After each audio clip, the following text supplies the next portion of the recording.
Assalamualaikum Ayah Bunda. Hari ini saya mau kasih satu bukan resep ya, tapi ini semacam minuman yang menyehatkan.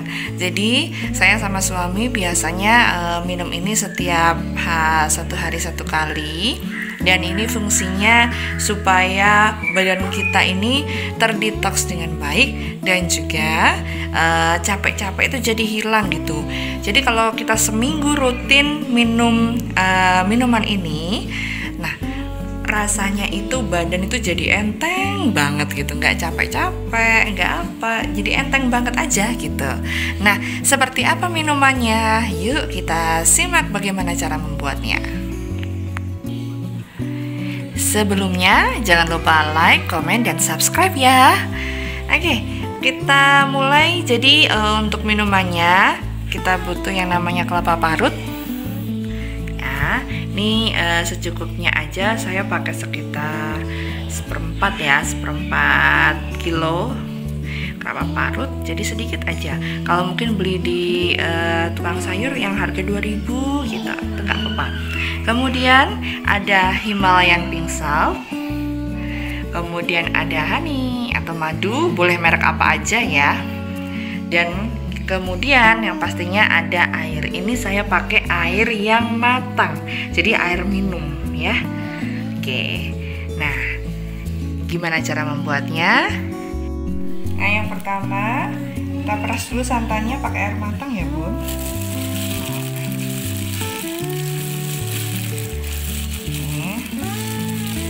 Ini lebih bisa banyak lagi santannya kalau misalkan Bunda beli di pasar, di tukang parut kelapa ya, minta aja kelapanya diparut yang halus, jadi santan kentalnya itu keluarnya banyak gitu. Ini karena saya beli di abang tukang sayur, jadi ini parutan kelapanya agak besar-besar, jadi itu tidak apa-apa. Selanjutnya kita peras santannya. Jangan lupa disaring ya, Bun, supaya daging kelapanya ini enggak ikut ke minum gitu.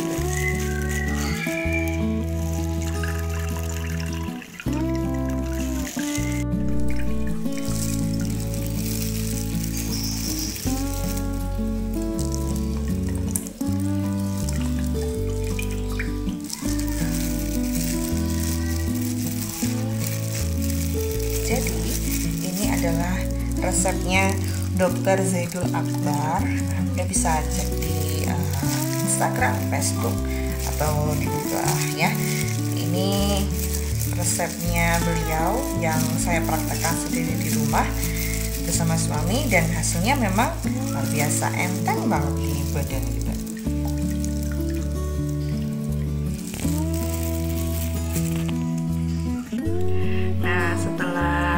Saring santannya seperti ini, kita tambahkan madu.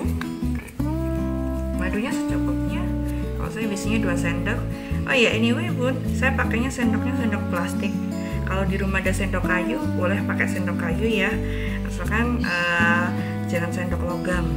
Jadi saya dapat saran dari bidan yang biasanya spa anak saya, kalau minum madu lebih baik pakai sendoknya jangan sendok logam, biar ini biar kandungan madunya itu tidak hilang gitu loh, Bun. Kemudian kita pakai Himalayan salt sedikit saja, pakai segini, seujung sendok makan. Nah, kenapa pakai Himalayan pink salt? Kenapa nggak pakai garam biasa aja? Karena Himalayan pink salt tuh kandungan mineralnya kan lebih banyak ya, Bun ya. Jadi kita pakai ini. Aduh, kok minum santan sih, emang nggak kolesterol gitu. Sebenarnya kalau saya dari baca-baca dan dengan penjelasannya Dr. Zaidul Akbar, jadi santan itu sebenarnya bagus Bun buat tubuh, asalkan tidak dipanaskan dengan suhu yang terlalu tinggi gitu. Nah, kalau sayur yang santan itu kan biasanya direbusnya atau dimasaknya sampai mendidih banget. Terus kalau masih ada, besoknya lagi masih dimasak lagi kan. Nah, itu panas yang tinggi akan merusak kandungan vitamin di santan dan itu akan bikin kolesterol kita jadi lebih tinggi. Nah, ini kan prosesnya tidak dimasak. Nah, jadi santannya murni, tidak mengalami proses pemanasan. Oke, kita cicipi dulu. Enak. Ini rasanya tuh kayak wah cendol gitu loh. Tapi sarannya nggak usah dikasih es ya bun. Ini aja udah seger banget. Oke, siap untuk dikonsumsi. Ayah. Ya. Coba ya.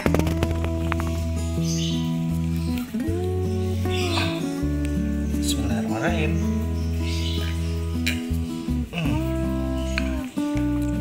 Seger banget. Dan ini benar-benar menyehatkan. Selamat mencoba. Selamat mencoba, Bun.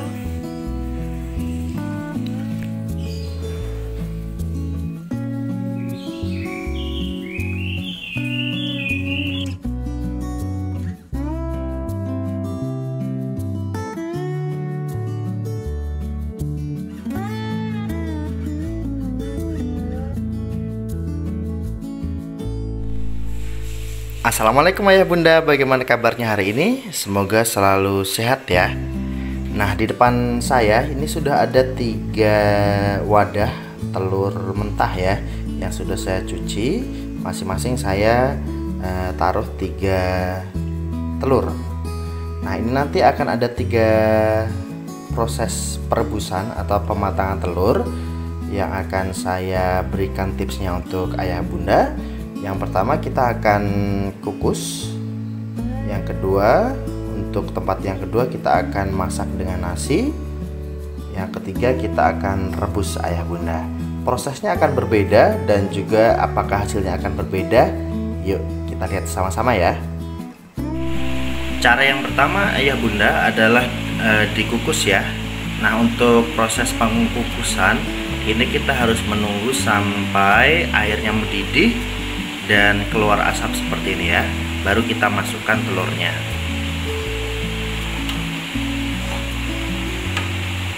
Mau 3 telur atau 1 kilo telur ini sama saja prosesnya ya bunda ya. Nah, setelah telur dimasukkan, untuk proses pengkukusan ini jangan langsung ditutup, kita tunggu kurang lebih 5 menit ya. Kenapa harus nunggu kurang lebih 5 menit? Ini agar telur ini mengikuti panasnya dari air ya.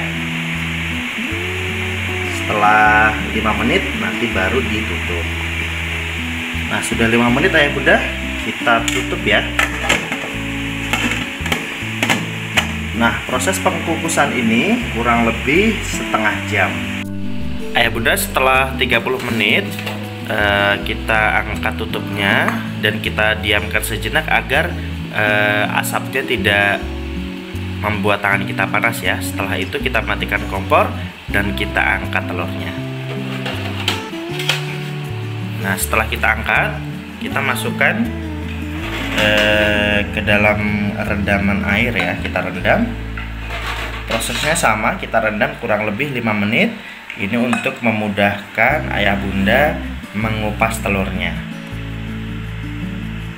Jadi untuk proses pengkukusan ini bisa dilihat ini sangat bagus sekali hasilnya ya, tanpa pecah. Aman tiga-tiganya. Waktunya. Tips berikutnya adalah mematangkan telur dengan dimasak bersama nasi ya bunda ya. Kali ini saya akan memasak dengan magicom ya bunda. Nah, saat memasukkan nasi, pastikan nasinya sudah setengah matang ya, dan juga airnya tidak terlalu banyak. Kita masukkan telurnya.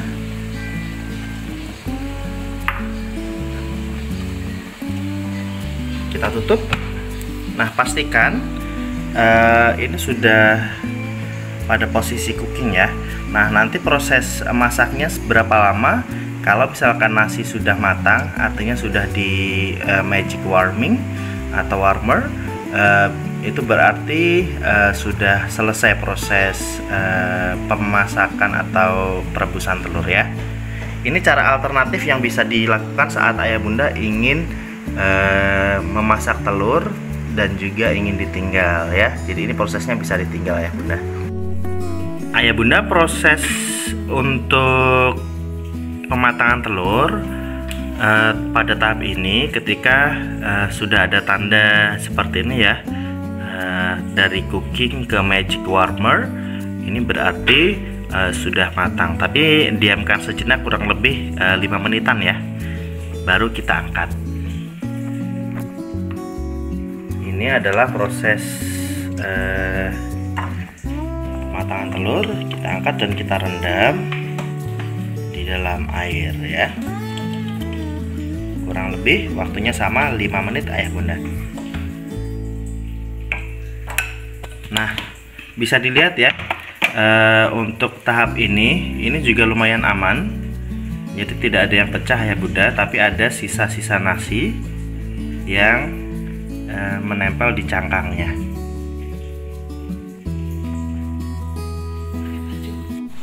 Proses ketiga ya bunda untuk mematahkan telur ini adalah direbus ya.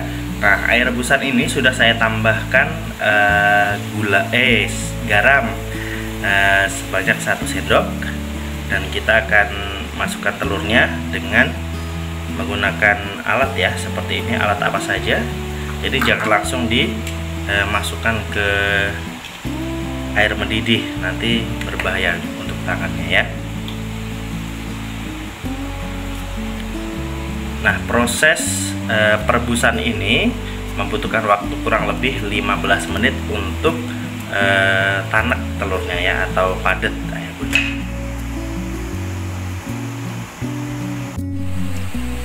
Setelah 15 menit direbus ayah bunda, akan seperti ini ya. Sometimes kelemahan dari proses perebusan ini adalah pecah telurnya ya bunda.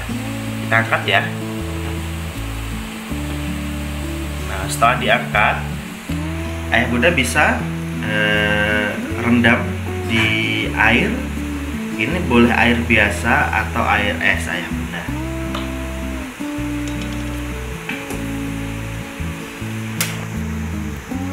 Proses perendaman ini kurang lebih 5 menit ya ayah bunda. Ini untuk memudahkan saat proses pengupasan nanti. Nah, seperti ini ayah bunda, kelemahannya bisa dilihat ya. Meskipun sudah diberi air garam, kadang telur saat direbus ini akan pecah. Jadi 1:2 biasanya pecahnya ya. Ini dia ayah bunda 3 cara untuk merebus telur. Jadi yang pertama tadi, ini ada yang dikukus, ada yang dimasak dengan nasi, lalu ada yang direbus. Kita akan lihat ya hasilnya saat dikupas. Kita akan coba dulu untuk yang dimasak dengan nasi ya. Nah, ketika Anda merendamnya dengan air, ini akan memudahkan saat proses pengupasan ya.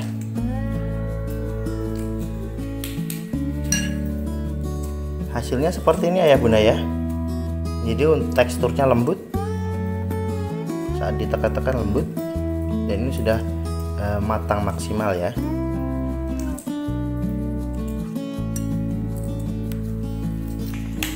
Selanjutnya kita cek yang direbus langsung dengan air ya.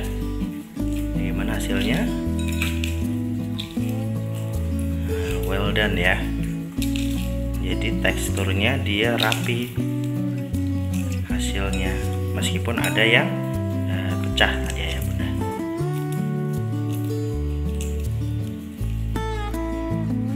Lalu kita akan coba yang dikukus ya bunda ya.